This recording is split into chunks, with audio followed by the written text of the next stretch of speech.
तो जनगणना को लेकर मैंने जो अपना पिछला वीडियो बनाया था उसमें बहुत सारे हमारे दर्शकों ने कमेंट करके एक सवाल जो है वो पूछा है। सवाल ये पूछा है कि जो किराएदार हैं उन किराएदारों को अपना फॉर्म कैसे भरना है, इसके लिए भी जानकारी दीजिए। किराएदारों को फॉर्म भरने की पूरी प्रोसेस स्टेप बाय स्टेप मैं इस वीडियो में दिखाने जा रहा हूं। आगे सारी जानकारी रहेगी, इसलिए चैनल को सब्सक्राइब कर लीजिए। जनगणना से जुड़ी हर अपडेट आपको देते रहेंगे। तो आप पूरी प्रोसेस आपको सामने दिखाएंगे।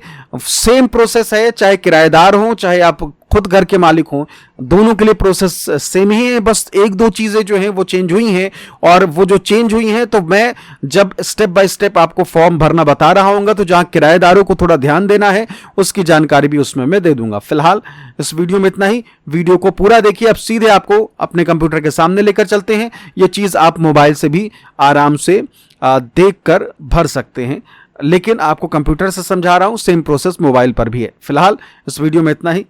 शुक्रिया। अब आगे फॉर्म भरना देखिए। तो सबसे पहले आपको censusindia.gov.in देखिए खोल लीजिए वेबसाइट, और जैसे ही आप खोलेंगे इस तरीके से जनगणना 2027 भारत हमारी जनगणना हमारा विकास, इस तरीके से आपको दिख जाएगा। सब कुछ पूरी जानकारी आपको यहाँ मिल जाएगी। तो यहीं से आपको अपना जो जनगणना है वो आपको भरना है। ये अभी ये हिंदी में है, हमारे देश में ज़्यादातर लोग हिंदी में भरना चाहते हैं, इसलिए हमने इसे हिंदी कर रखा है। स्वगणना जो यहाँ लिखी हुई है, यहाँ सीधे आप क्लिक करेंगे, या फिर नीचे आप देखेंगे स्वगणना का ऑप्शन अलग से है, तो यहाँ आप क्लिक कर लीजिए और फिर उसके बाद आप ओके कर दीजिए। अब जैसे ही आप करेंगे तो इस तरीके से एक नई विंडो जो है वो खुल जाएगी। जब भी आपको ये फॉर्म भरना हो, कम से कम आपके पास जो टाइम है वो होना चाहिए आधे घंटे का, तब आप इसे भरना शुरू करिएगा। ठीक, अब आपको अपना स्टेट जो है वो सेलेक्ट कर लेना है। जैसे हमने मान लीजिए कि मध्य प्रदेश सेलेक्ट कर लिया। अभी ये जो कैप्चा कोड है उस कैप्चा कोड को हम यहाँ भर देंगे, और इसे भरने के बाद अब वेरीफाई एंड प्रोसीड करेंगे। अब देखिए जैसे ही हमने वेरीफाइड और प्रोसीड में क्लिक किया, देखिए यहाँ क्या लिखा हुआ है, जनगणना 2037 के मकान सूचीकरण कार्य चरण के स्वगणना पोर्टल पर आपका स्वागत है। अब देखिए इस पोर्टल के माध्यम से आप संबंधित मकान सूचीकरण हेतु अपने परिवार से संबंधित जानकारी प्रदान कर सकते हैं। इस प्रक्रिया को पूरा करने में लगभग 15 से 20 मिनट जो है वो लग सकता है। ठीक है, तो ये देखिए it will take around 15 to 20 minutes to complete the process. ठीक है, अब आगे बढ़ते हैं। ओके लिख के हम आगे बढ़ जाते हैं। अब देखिए मैंने मध्य प्रदेश यहाँ सेलेक्ट कर लिया है। यहाँ मुखिया का नाम जो है वो भरने के बाद कही गई है, please enter the name of the head of the household correctly, once registered it can not be changed later. ठीक है, तो यहाँ सीधे आपको मुखिया का नाम जो है वो डाल देना है। ठीक, जो भी आपके घर के मुखिया हों। अभी हमने सैंपल नेम डाल दिया। अब यहाँ एक मोबाइल नंबर डालिएगा जो आपके पास हो, और कोशिश करिएगा आधार कार्ड से जो लिंक हो वो डालिए। ठीक, और जैसे ही आप इस नंबर डालेंगे फिर उसके बाद ईमेल आईडी को भी पूछ रहा है, अगर आप चाहें तो डालिए, ऑप्शनल है, नहीं तो फिर बगैर डाले भी काम चल जाएगा। वेरीफाई एंड प्रोसेस में करेंगे OTP send to your mobile number, और इसमें एक OTP जो है वो पहुंचेगा, और उस OTP को आपको यहाँ डाल देना है। अब यहाँ आपको OTP डालने से पहले अपनी भाषा चुन लीजिएगा। हिंदी हमने सेलेक्ट कर दिया, OTP डाल दिया है, और इसके बाद हम आगे बढ़ जाएंगे। और ये देखिए हमारी जो विंडो है वो खुल गई है। नेक्स्ट पेज जो है वो खुल गया है। मध्य प्रदेश हमने डाल दिया है, और इसमें मान लीजिए हमने ज़िला जो है वो भी डाल देते हैं। मान लीजिए हमने इसमें ज़िला जो है वो डाल दिया सतना। ठीक, अब यहाँ आपको पिन कोड जो है वो डाल देना है। सबसे ज़रूरी चीज़ सबसे ज़रूरी चीज़ आप यहाँ राज्य, ज़िला और पिन कोड डालने के बाद यहाँ एड्रेस ज़रूर डालिए। जैसे आप कहीं रहते हैं, मान लीजिए सतना में रहते हैं, दिल्ली में रहते हैं, तो आप यहाँ दिल्ली ज़रूर लिख दीजिएगा, और खोजे पर क्लिक करके फिर नीचे यहाँ ढूंढने जाइएगा, नहीं तो फिर आपको मिलेगा नहीं। ठीक है, मैप में नहीं मिलेगा। ठीक, तो ये ध्यान रखिएगा। पिन कोड डाल दिया। अब आप यहाँ जहाँ रहते हैं ठीक है। तो को यहाँ जो भी आपकी लोकेशन है उसे यहाँ आपको सेट करना पड़ेगा, ठीक। तो इसको सेट करने के लिए हम इस तरीके से इसे जूम करेंगे और फिर उसके बाद सहेजिए और आगे बढ़िए। नीचे ऑप्शन दिख रहा है, यहाँ क्लिक कर दीजिए। अब देखिए यहाँ क्या लिखा है, राज्य केंद्र शासित प्रदेश मध्य प्रदेश, ये आपके सारी चीज़ें जो है वो दिखा रहा है। अब आगे बढ़ जाइए। तो अब जो मेन पेज है, पहले स्थान विवरण अपना हो गया मामला जो हमने मैप वाला किया था, फिर उसके बाद जनगणना घर का विवरण इसमें आपको देना है। पहला सवाल जो है वो आपके सामने है, जनगणना मकान के फर्श में प्रयुक्त प्रमुख सामग्री। आपका जो मकान है उसमें आपके फर्श में किस तरीके से, मतलब किस चीज़ से आपने फर्श बनवा रखा है। मिट्टी का फर्श है आपका, जैसे गांवों में कच्चे घर में होता है, लकड़ी या बांस का, पक्की ईंट का, पत्थर का, सीमेंट का, मोज़ेक फर्श की टाइल या अन्य कोई। जैसे आपने टाइल्स लगा रखी है, सीमेंट का आपका है, पत्थर का है, जो भी आपका हो या फिर अन्य कोई, तो आप यहाँ मेंशन कर सकते हैं। मान लीजिए कि ज़्यादातर लोगों के घर में मान लीजिए इस वक्त पत्थर का होता है, सीमेंटेड होता है ना, सीमेंट हमने कर दिया। अब आगे बढ़ते हैं। अब आगे बढ़ेंगे तो देखिए, जनगणना मकान की दीवार में प्रयुक्त प्रमुख सामग्री। अब आपकी जो दीवार है वो किससे बनी हुई है, घास फूस बांस आदि का जो गरीबों का गांव में होता है घर, वो प्लास्टिक पॉलीथीन का आपने बना रखा है, जैसे जो 2 पॉलीथीन लगा के अक्सर आप देखते होंगे बाहर। मिट्टी कच्ची ईंट का आपने बना रखा है, लकड़ी की दीवार है, ठीक। पत्थर मसाला गारा के साथ जीआई धातु और चादरें, पक्की ईंट, कंक्रीट, अन्य की। तो आप पक्की ईंट ज़्यादातर इस्तेमाल करते हैं, तो आप पक्की ईंट कर सकते हैं, ठीक है। जनगणना मकान के छत में प्रमुख सामग्री। अब छत किस चीज़ की बनी हुई है, इसमें बहुत सारे ऑप्शन सेम टू सेम है, ठीक है। तो आप अगर देखें तो ज़्यादातर कंक्रीट ये वही वाली हो गई जो पक्की छत बनती है कंक्रीट की, पूरा सीमेंट वेमेंट पूरा सरिया डाल के, तो ज़्यादातर लोगों की यही होगी। तो आप इसे सेलेक्ट कर सकते हैं। बाकी इनमें से अगर आपको कोई लगे तो आप ज़रूर चेक कर लीजिएगा, ठीक है। जनगणना मकान की स्थिति। आपका मकान जो है वो किस स्थिति में है, अच्छी बनी हुई है, यानी कि आपका मकान बढ़िया है, रहने योग्य बस है, या फिर जीर्ण शीर्ण। तो तीनों में से जो आपको लगे कि भाई जीर्ण शीर्ण हो गया, बिल्कुल भी खस्ता हाल है, रहने योग्य है, या फिर अच्छी, ठीक है। ज़्यादातर लोगों की अच्छी होती है, इसलिए इसे हम अच्छी कर देते हैं, ठीक। क्या आप सुनिश्चित हैं कि आप जारी रखना चाहते हैं, हाँ क्लिक करिए और आगे बढ़ जाइए।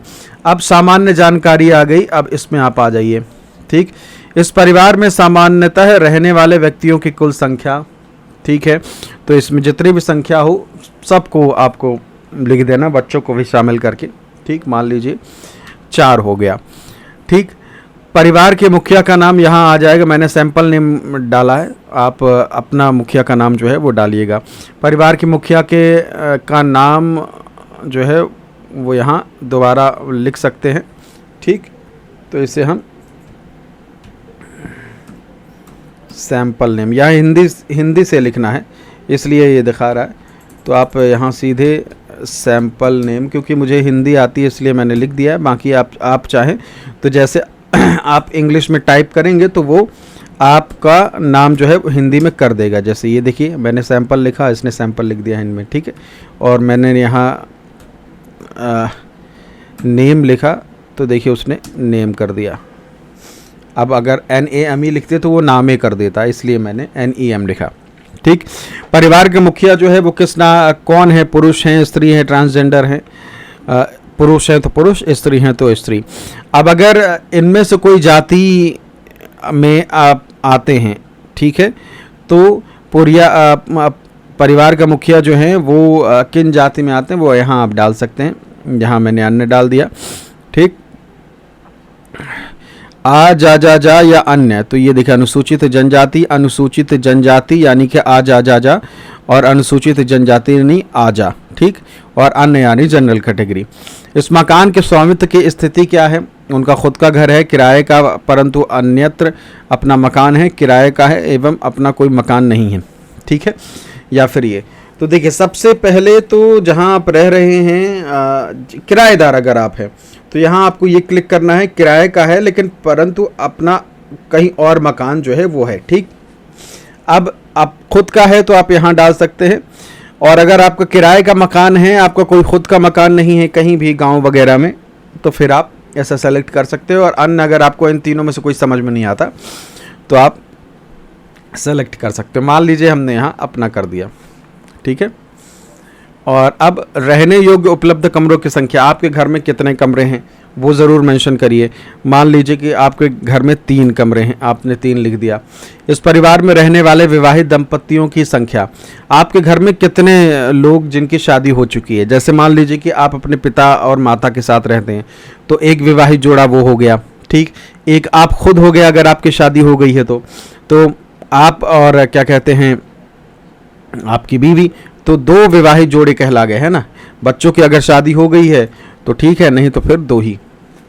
अब इसको सहेजे और आगे बढ़े पे क्लिक कर देते हैं और देखिए क्या आप सुनिश्चित हैं कि आप जारी रखना चाहते हैं। हाँ, और देखिए अब परिवार के लिए सुविधा की यहाँ बात होगी, ठीक है। अब हम चौथे स्टेज पे हैं, ये थोड़ा लंबा है, इसमें थोड़ा ज़्यादा वक्त लगेगा। पेयजल का मुख्य स्रोत यानी कि पानी की सप्लाई जो आपके यहाँ होती है वो कैसी होती है। नल का पानी आपके यहाँ उपचारित स्रोत है, यानी नल का पानी आता है। नल का पानी अन उपचारित स्रोत है। कुआं है, हैंडपंप है, ट्यूबवेल है, बोर होल या बोरवेल जो है, झरना है, नदी नहर से पानी लाते हैं, टैंक, तालाब, झील, सीलबंद पैकेट या बोतल का पानी पीते हैं, अन्य स्रोत, ठीक है। ज़्यादातर घरों में नल का पानी होता है इसलिए हम इसे नल कर देते हैं, या फिर ट्यूबवेल होता है तो ट्यूबवेल कर देते हैं, ठीक है। आगे बढ़ते हैं। पेयजल स्रोत की उपलब्धता, परिसर के अंदर है, आपके घर के अंदर, यानी कि आपकी जो बाउंड्री है उसके अंदर है। परिसर आपके घर के बाउंड्री के थोड़ा नज़दीक है लेकिन बाहर है, और दूर है। जैसे आप का खुद के पानी की कोई सुविधा नहीं है आपके घर में, तो आप कहीं दूर से पानी लाते हैं तो आप दूर लिख सकते हैं। परिसर के निकट, आपके घर के नज़दीक में है तो वो भी आप मेंशन कर सकते हैं। और अगर परिसर के अंदर है तो परिसर के अंदर, ठीक है। प्रकाश का मुख्य स्रोत, आपके यहाँ जो बिजली आती है, मतलब व्यवस्था क्या है रोशनी की। बिजली आपके घर में है, मिट्टी का तेल का इस्तेमाल करते हैं रोशनी के लिए। सौर ऊर्जा यानी कि आप जो सोलर ऊर्जा वाला जो ऊपर लगता है छत में वो है। अन्य कोई दूसरा तेल का इस्तेमाल करते हैं रोशनी के लिए, दिया बाती जला के, या अन्य कोई ऑप्शन है, या फिर आपके यहाँ रोशनी आती ही नहीं है, कोई सुविधा ही नहीं है, बिजली ही नहीं, ठीक है। तो इनमें से कोई सेलेक्ट कर सकते हैं। ज़्यादातर बिजली ही का कनेक्शन होगा तो आप बिजली का कनेक्शन सेलेक्ट कर सकते हैं। अब शौचालय की सुविधा, आपके घर में शौचालय है या नहीं, ये सबसे पहले आपको सेट करना है। जैसे मान लीजिए कि आपके यहाँ है तो हाँ में इन 3 में से कोई ऑप्शन जो है आपको इस्तेमाल करना है। केवल परिवार के उपयोग होती, यानी कि आपके घर में है तो आप सिर्फ आप ही इस्तेमाल करते हैं, अन्य परिवारों के साथ साझा करते हैं। ये ज़्यादातर किराएदारों के लिए है कि भाई कोई और भी किराएदार रह रहा है और आप भी रह रहे हैं तो आप इसे सेलेक्ट करेंगे। सार्वजनिक शौचालय, या फिर आपके नज़दीक कोई सार्वजनिक शौचालय बना हुआ है तो आप उसे सेलेक्ट कर सकते हैं। देखिए अगर आपने सरकारी शौचालय बनवाया है सरकार के पैसों से तो भी आप हाँ और केवल परिवार के उपयोग हेतु आप सेलेक्ट करेंगे। ऐसा नहीं है कि सरकार ने बनवाया तो उसे सार्वजनिक शौचालय कर दिया, नहीं, ये सुलभ शौचालय जो होता है उसके लिए, और ठीक है। और अगर शौचालय नहीं है आपके पास तो खुले में जाते हैं तो नहीं पर सेलेक्ट करें, और ये खुले वाला, ठीक है। शौचालय का प्रकार क्या है, फ्लश, पॉर, फ्लश शौचालय निम्न से जुड़े, पाइप सीवर पद्धति, सेप्टिक टैंक है, अन्य पद्धति, 2 गड्ढा वाला शौचालय है स्लैब के साथ, उन्नत हवादार गड्ढा, स्लैब के बिना, खुला गड्ढा, एकल गड्ढा शौचालय स्लैब के साथ या स्लैब के बिना, सर्विस शौचालय, मानव मलमूत्र व्यक्ति द्वारा हटाया जाता है, मानव मलमूत्र हटाने के लिए जानवरों का उपयोग, मानव मलमूत्र हटाने के लिए खुली नालियों का इस्तेमाल। तो ज़्यादातर के घर में सेप्टिक टैंक वाला होता है या फिर पाइप सीवर वाला होता है, तो सेप्टिक टैंक अपन सेलेक्ट कर लेंगे। इसमें से आपको कोई ऑप्शन लगता है तो आप सेलेक्ट कर लीजिएगा। गंदे पानी की निकासी किससे जुड़ी है, ढकी नाली है, आप खुली नाली है, किसी भी नाली से नहीं। अगर आपके जो निकासी पानी का गंदा पानी जो नाली का पानी बहता है तो कहाँ बहता है, नाली है या नहीं, और अगर नाली है तो वो खुली हुई है या ढकी हुई है, तो आप इसको सेलेक्ट कर सकते हैं। मान लीजिए खुली हुई है, हमने वो कर दिया, यानी कि उसके ऊपर कोई ढक्कन नहीं लगा है, कोई कह लीजिए कि वो होता है ना कि पटिया वटिया रख देते हैं, उसे अच्छे से कंक्रीट से बना देते हैं। अगर खुली है तो खुली वो कर सकते हैं। परिसर के अंदर स्नान की सुविधा उपलब्ध है, आपके यहाँ बाथरूम है कि नहीं जहाँ आप नहाते हैं, और स्नान गृह अगर है तो छत के बिना है, अहाता है, यानी कि जो खुली जगह होती है घरों में अक्सर आंगना होता है वहाँ नहाते हैं तो छत के बिना आप सेलेक्ट कर सकते हैं, या फिर अगर नहीं है नहाने की व्यवस्था तो नहीं सेलेक्ट कर सकते हैं, ठीक। अगर बाथरूम है तो स्नान गृह आप सेलेक्ट कर सकते हैं। रसोई घर और एलपीजी पीएनजी गैस कनेक्शन, आपके यहाँ जो खाना पकता है वो किस में, आपके जो किचन में है किसका कनेक्शन है? एलपीजी यानी कि सिलेंडर जो आपको मिलता है वो, पीएनजी यानी कि जो पाइपलाइन गैस के कनेक्शन आती है वो, ठीक, उपलब्ध है तो ये क्लिक करिएगा, और अगर उपलब्ध नहीं है तो फिर ये सेलेक्ट करिएगा। उपलब्ध ज़्यादातर लोगों के घर में सिलेंडर होता है तो आप सेलेक्ट कर लीजिए। घर के भीतर खाना पकाते हैं परंतु रसोई घर नहीं है, ठीक है, तो अगर आप घर में ही खाना पकाते हैं, एक ही कमरा है, उसी कमरे में साइड में आप खाना भी पकाते हैं, तो आप इसे सेलेक्ट कर सकते हैं कि भाई एलपीजी है का कनेक्शन है, उपलब्ध है, लेकिन कोई अलग से रसोई नहीं है, ठीक है, इसे सेलेक्ट कर सकते हैं। खुले में घर के बाहर खाना पकाते हैं तो इसे सेलेक्ट कर सकते हैं। खाना नहीं पकाते हैं, ये ज़्यादातर उनके लिए जो कहीं दूर किराए से रहते हैं और वो होटल में खाना खा लेते हैं, उनके लिए, ठीक। अब आगे आ जाते हैं, खाना पकाने के लिए प्रयुक्त मुख्य ईंधन। आप खाना पकाने के लिए किस चीज़ का इस्तेमाल करते हैं? ये सारे ऑप्शन हैं, जलाऊ लकड़ी, फसल का अवशेष, उपला, पक्का कोयला, मिट्टी का तेल, एलपीजी पीएनजी, बिजली, गोबर, बायोगैस, सौर ऊर्जा, अन्य कोई।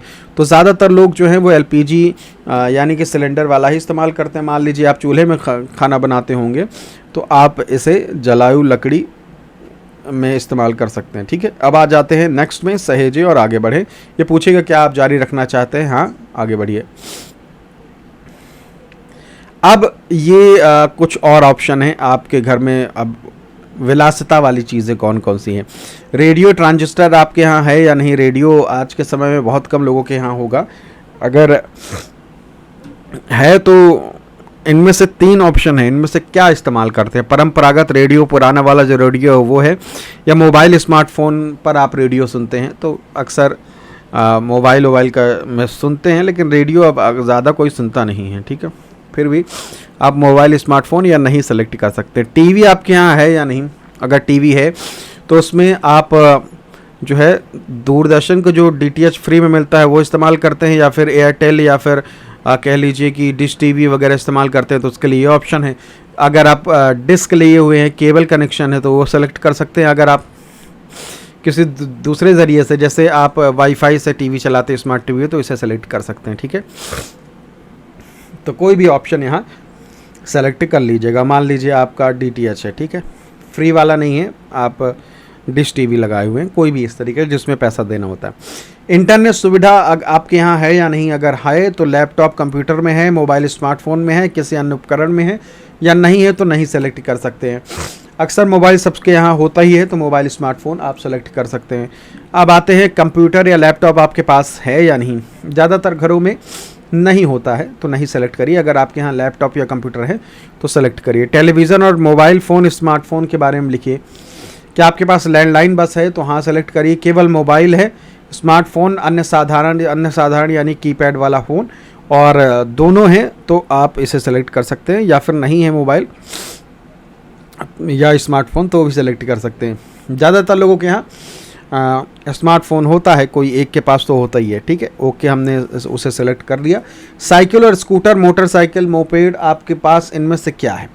साइकिल है, स्कूटर, मोटरसाइकिल है, मोपेड है, दोनों है, नहीं है। ज़्यादातर लोगों के यहाँ बाइक होता है, नहीं तो फिर साइकिल तो होती ही होती है, ठीक है। हमने साइकिल सेलेक्ट कर लिया। कार, जीप, वैन है तो हाँ, नहीं तो नहीं है, नहीं सेलेक्ट कर दिया। परिवार द्वारा उपभोग किए जाने वाले मुख्य अनाज, आप क्या खाते हैं? आपके घर में क्या ज़्यादा इस्तेमाल किया जाता है? चावल, गेहूं, ज्वार, बाजरा, मक्का, कोई अन्य? देखिए, चावल और गेहूं तो ज़्यादातर बनता ही है सबके घर में। मोस्टली अगर देश की आबादी अगर देखा जाए तो चावल तो खाती है, तो आप चावल सेलेक्ट कर सकते हैं। आपके यहाँ जो खाते हो, ज़्यादा पसंद करते हो, उसे आप सेलेक्ट करिए। गेहूँ पसंद करते तो गेहूँ आप सहेजिए और आगे बढ़ जाएंगे, ठीक है। अब इससे पुष्टि, क्या आप सुनिश्चित करते हैं कि आप जारी रखना चाहते हैं? हाँ, ये हमने सेलेक्ट कर दिया। पूर्वालोकन, परिवार पंजीकरण विवरण, ये पूरी डिटेल जो आपने भरी है वो यहाँ आपको मिल जाएगा। एक बार इसे पूरा पढ़ लीजिएगा कि आपने जो जानकारी भरी है वो यही है या नहीं। अब इसमें ये है कि क्या आप इसमें कोई सुधार करना चाहते हैं, संशोधन के लिए तो वापस जाइए, एडिट करना चाहते हैं, या फिर इसे आप सेव करके रखना चाहते हैं, बाद में फिर देखा जाएगा, ठीक है। अभी आप सबमिट नहीं करना चाहते कि भाई आप किसी बड़ों को दिखाना चाहते हैं या किसी को दिखाना चाहते हैं, एक बार चेक कर लीजिए, फिर उसके बाद हम आगे बढ़ें, तो आप ड्राफ्ट में रख लीजिए, बाद में आप इसे आगे बढ़ा दीजिएगा। अब पुष्टि करें और सबमिट करें। पुष्टि करें, सबमिट करेंगे तो सीधे ये पहुंच जाएगा सरकार के पास, ठीक है, डेटा। तो इनमें से आप पुष्टि करें और सबमिट करें, अगर करते हैं तो सीधे आपका काम यहाँ ख़त्म हो जाएगा, ठीक है। तो ये सारी चीज़ें हैं, जैसे ही पुष्टि करेंगे, सबमिट करेंगे तो आपको एक कोड मिलेगा, और वो कोड किस तरीके का होगा, देखिए इस तरीके का कोड जो है वो होने जा रहा है, ठीक। तो ये कोड होगा और इस कोड को आपको अपने पास सुरक्षित रख लेना है। क्यों रख लेना है आपको हम आगे बताते हैं। तो देखिए अब आपको जो कोड मिला है ना, उस कोड को आप रख लीजिए। अब क्या होगा कि आपने जो इंफॉर्मेशन भरी है वो इंफॉर्मेशन के आधार पर आपके पास जो जनगणना वाले आएंगे, एक बार चेक करने आएंगे कि हाँ भाई, आप जो आदमी आपने बताया कि भाई मैं फला फला, मेरे घर में इतने सदस्य हैं, तो वो आदमी उसी जगह में रह रहा है कि नहीं, वो इतना चेक करने के लिए आपके पास आएंगे आपके एड्रेस पर, और फिर आपसे वो कोड लेंगे जो कोड मिला है।